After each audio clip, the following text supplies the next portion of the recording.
Gracie and I are at the coal mines today, and where Gracie's patiently sitting is the entrance to the 1835 adit, or tunnel as I call them, which connected this spot here to the 1833 shaft on the top of the hill. Now the coal was brought out of here and it travelled down here to a large platform, which I've shown on previous videos. And then at the end of that platform there was a jetty 110 metres long, and then the ships were loaded from there. Now the problem with this jetty here is Norfolk Bay is very shallow, and this area here is one of the most shallowest points. They could only load 100 tonnes of coal onto the ships at this area here, so it was decided around 1836 that they'd build a new jetty at the southern point of the coal mines. Now to connect that jetty to the tunnel here, they had to build a tramway, and what we're going to do today is travel along that 1837 tramway and show you what happened along the way, and then also show you the jetty that was on the point at the end. Now, having this tramway going this distance allowed a longer jetty to be built, and instead of loading 100 tonnes, which they could here, they could load 300 tonnes onto a ship at the deeper level of the new jetty. So the tramway started there at the tunnel entrance, and instead of going straight ahead, it curved slightly where Gracie is, and then came along here. Come. Just to my left here, under all this dead wood, I believe there was a boatsman's hut. It would have extended out a little bit longer there, but the foreshore has washed away about 5 metres now. But there was a 3-4 room brick building down here. There's no foundations left that I can see unless something's under there. But this is the boatsman's quarters. So we'll continue to travel along the tramway.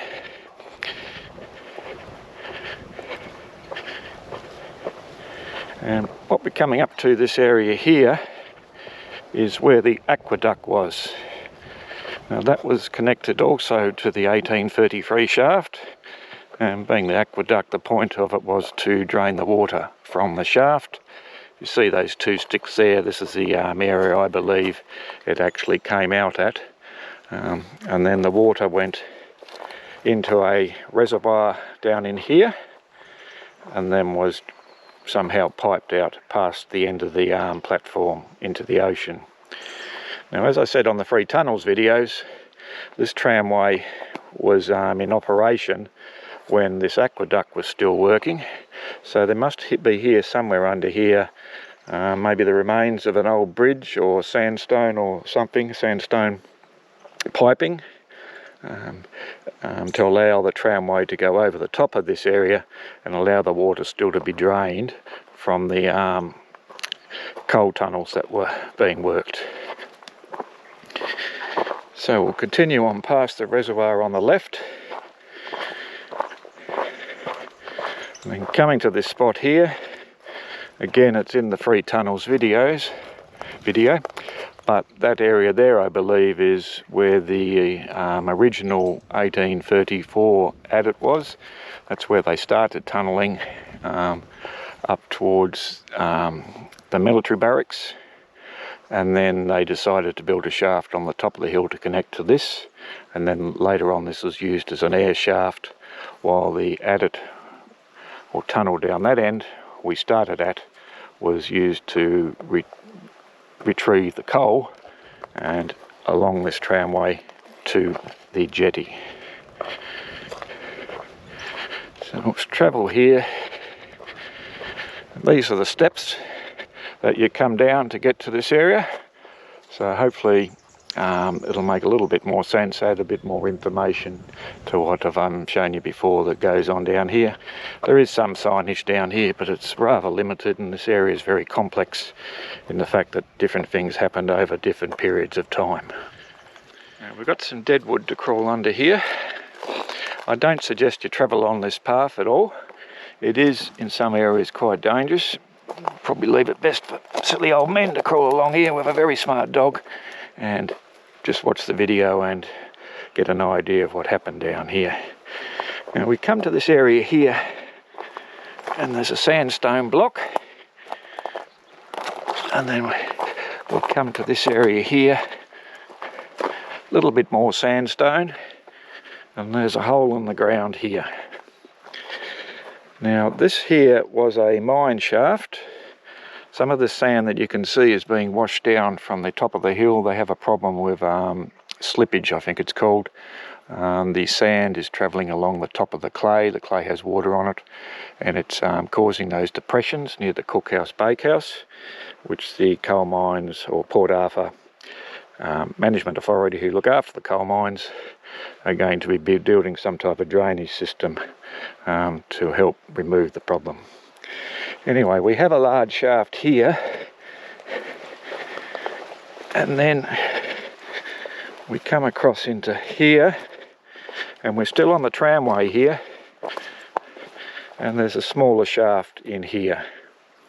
Now obviously they wouldn't put two mine shafts where the tramway was, so these mine shafts here were built later on. Now mining partners Cheverton and Gordon, who sound like a legal firm, took out a lease to mine this area in 1894. The lease enabled them to mine this area here, and it also enabled them to collect the coal that was all along the foreshore, and there is still some remaining today, but nowhere near what it would have been back then. Collect that coal and sell it. Now when they were digging or operating one of these shafts, they used to use ponies, little Shetland ponies then, in conjunction with a steam engine up the top here. But the ponies used to pull the carts instead of them being pushed by men like the convicts used to do. And what happened is, in one of these shafts, I'll probably guess it might be this one here, that they dug too close to the ocean, and then the water came through. Now the miners were able to get out in time, but unfortunately the ponies that were in there drowned. Why they'd be mining this close is, this is about the southern edge of the seam, coal seam here, but from this point here it also travels across Norfolk Bay in this direction, I believe, to the other side under the water. So what they would have done is they were getting the end of the coal seam here, which hadn't been touched by the miners on that first tunnel, and trying to get this side of it as much as they could, and they just went a little bit close to the ocean side, and the water come through and drowned the poor ponies. So we'll continue south along the tramway past the Shetland pony tragedy shafts. We've got a little bit of sandstone rubble here. This area here is infested with Scotch thistles. There could be more under there, which I suspect might have been a bit something to do with an engine mount to service these shafts. One of those shafts would have been an air shaft, and the other one they would have been working out of. But I'll skip this area here for discovery, and we'll move along. Now here things start to go downhill in more than one way. The sand is slipping, or soil is slipping from the top of the bank there, and it's slowly but surely removing what was remained of the tramway. So, come. This point here, it gets quite dangerous. I've cleared this a little bit for filming, but basically where the bracken is here on this, on my left of me, there is nothing there much to travel on. It's been eaten away. It gets a little bit better here. More Scotch thistles. Now about this point here, down on the ocean side on the beach is a engine from a Model T Ford, and the story has it that someone was up there driving his cousin, I think. The relatives still live down at Saltwater River. Model T Model Ford up on top of the hill, and ended up driving it over the bank and it came down in there. So you can still see that engine at low tide. I have done a video on it. So we'll travel along further here, and this will give you an idea. We've got about a metre between me and falling over the bank here, so that's why I'm saying don't travel along here. There's a viewing platform I'll show you soon, and you can comfortably get a good idea of what the tramway looked like from that viewing platform. So lots of slippage here, and here it goes down to about half a metre width to walk on and try to film at the same time. So we're probably a little bit above where the tramway is at the moment, but we'll connect to it proper here. That's it travelling through there, and now you get a far better picture of what it looked like from here. Now the original plans showing this section here, the walls are 8.2 metres high on the west side and slightly smaller on the ocean side. But here really gives you an idea of how much work was involved. They basically had the convict would stand there with like a crowbar. It had a handle on the top, and then another convict would use a sledgehammer and bash that pole into the rock and turn the handle to get a hole in there, and then they used to put gunpowder in the hole and blast it. They didn't use dynamite here until they started working up on the main shaft, which was a lot later than this area here. So slowly but surely they would chip away, blast a little bit out, chip some more away, and then keep digging until they got to the jetty. So where I measure it, and I actually measured it because, as some have pointed out, my approximations are somewhat lacking. It's about 3 metres wide all the way long. A couple of areas there which it's fairly cleared, and it gives me a 3 metre width. Now we're just south of that area we were, but I just thought I'd show you from this direction how big the tramway is, and its soil here is very different than the tramway we visited the other day. It's more rock here as opposed to those huge walls of sand that we saw on the previous tramway. So we'll continue along here.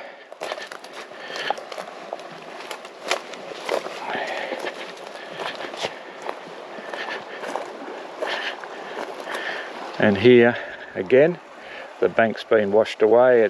There is no reinforcement like there is the area that we started along. The foreshore there has been reinforced with logs and dirt, but there is no reinforcement.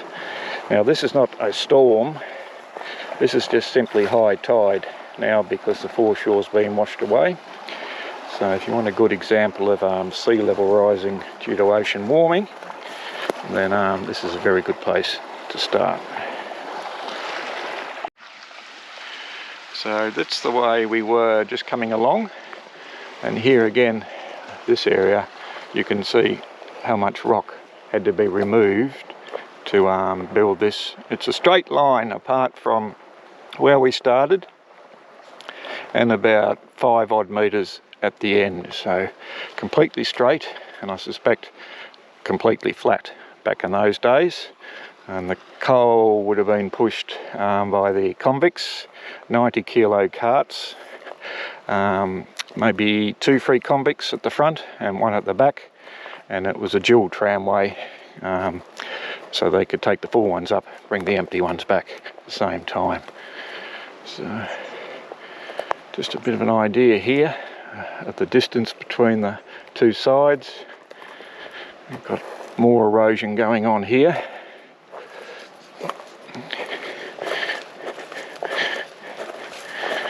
Now I cleaned a little bit of this up so we could film, but some of these trees, the branches on them have spikes and they will just rip your skin off. So again, I advise not to walk along here it's just simply dangerous. Right, that's the way we've travelled. As I said before, there's a viewing platform. It's quite a decent viewing platform. It's built a long time ago. The only problem with it is in front of the viewing platform to view the tramway are these trees and that, so you really don't see much from that platform, but it is a good place to stand and try to get an idea of what happened down here.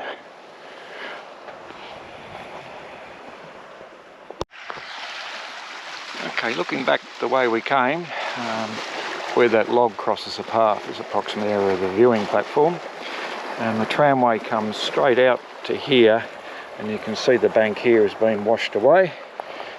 The beach area hasn't been reinforced like it has outside the beach area where the platform and wharf was, original wharf. We come to all this vegetation here. We did manage to climb through here, but in there are some very nasty spiky trees, and I decided that probably best just to go around it. We hoped to go the 100% distance of the tramway, which would have been a first for us down here, but unfortunately this vegetation is just too brutal to go through. We're on the other side of that vegetation now. The tramway is just through there. You can see the water. This area here, this flat mossy area, is the end of the surgeon's quarters gardens. His gardens come down here, and as I said before, they built the tramway over the top of his gardens, which basically come down to the top of the cliff near the foreshore. So we'll travel through here. About this area here, the tramway curves slightly. Come.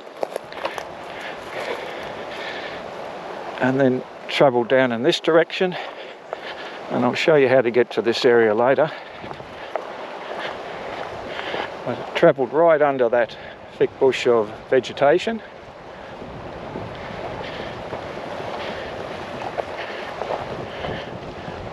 Continue to travel along here on the platform here.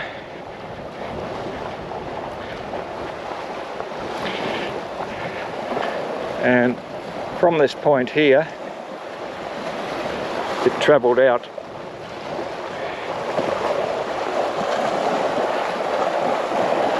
across the bay there, 350 metres odd.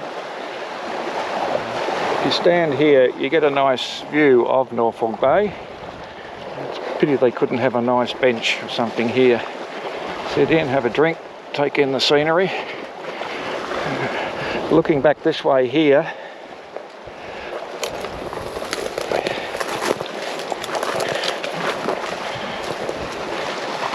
in the distance, that cleared area is where the tramway come out. So you can see along here that probably half of it has been eaten away by the water undercutting the bank, and then it's all very loose, that material, and it's just sliding down and getting worse and worse. So now I'm going to put up a picture, or a couple of pictures of the jetty as it was, the original plans were, as well as a couple of drawings, and just let you know some of the dimensions for it. There are plans showing for the new jetty in 1837, early 1837, and I suspect it was in use by the end of that year. This drawing here shows the old jetty coming out in front of the tunnels, and then the tramway cut through the stone hill, and then the new jetty on the right there, heading out into Norfolk Bay in a southerly direction. This drawing here shows us the legs and braces. The first drawing is travelling out, and then the second drawing is a side view. And notice how the pylons, the legs of the jetty, lean towards the shoreline. The pylons themselves were placed onto logs. They weren't sunk into the seabed there, so it wasn't very secure, and it's one of the reasons that the jetty did not last very long down there. This plan here gives us a very good idea of how the tracks were laid down there. You can see it's laid on a sleeper 10 foot, which is 3 metres wide, and then looking down the tracks you can see the timber. It's shaped in a backward L shape on both sides, and it's filled with dirt down the middle. So, and then on the other side exactly the same thing. And here we have a lovely drawing of the jetty. From the end of the jetty looking back at the settlement, you can see the main penitentiary there, the big building, and in front of that is the surgeon's quarters, and there's a bit of a cutting there you can see where the tramway is heading in front of his garden. And on the right of the drawing you can also see the original jetty outside the free tunnel location. Now I'll now show you how to get to the viewing platform and have a safer look at the tramway than what Gracie and I just went through. This is the path that comes in. This is the corner of the main penitentiary building. Lots of rubble here, and just here there are two paths. Ignore that one there. You go to this one here that goes down towards the ocean, and right under here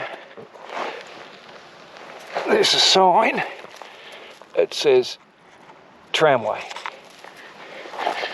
So you follow this path down and we'll speed it up for you, and we're heading now down to the surgeon's quarters.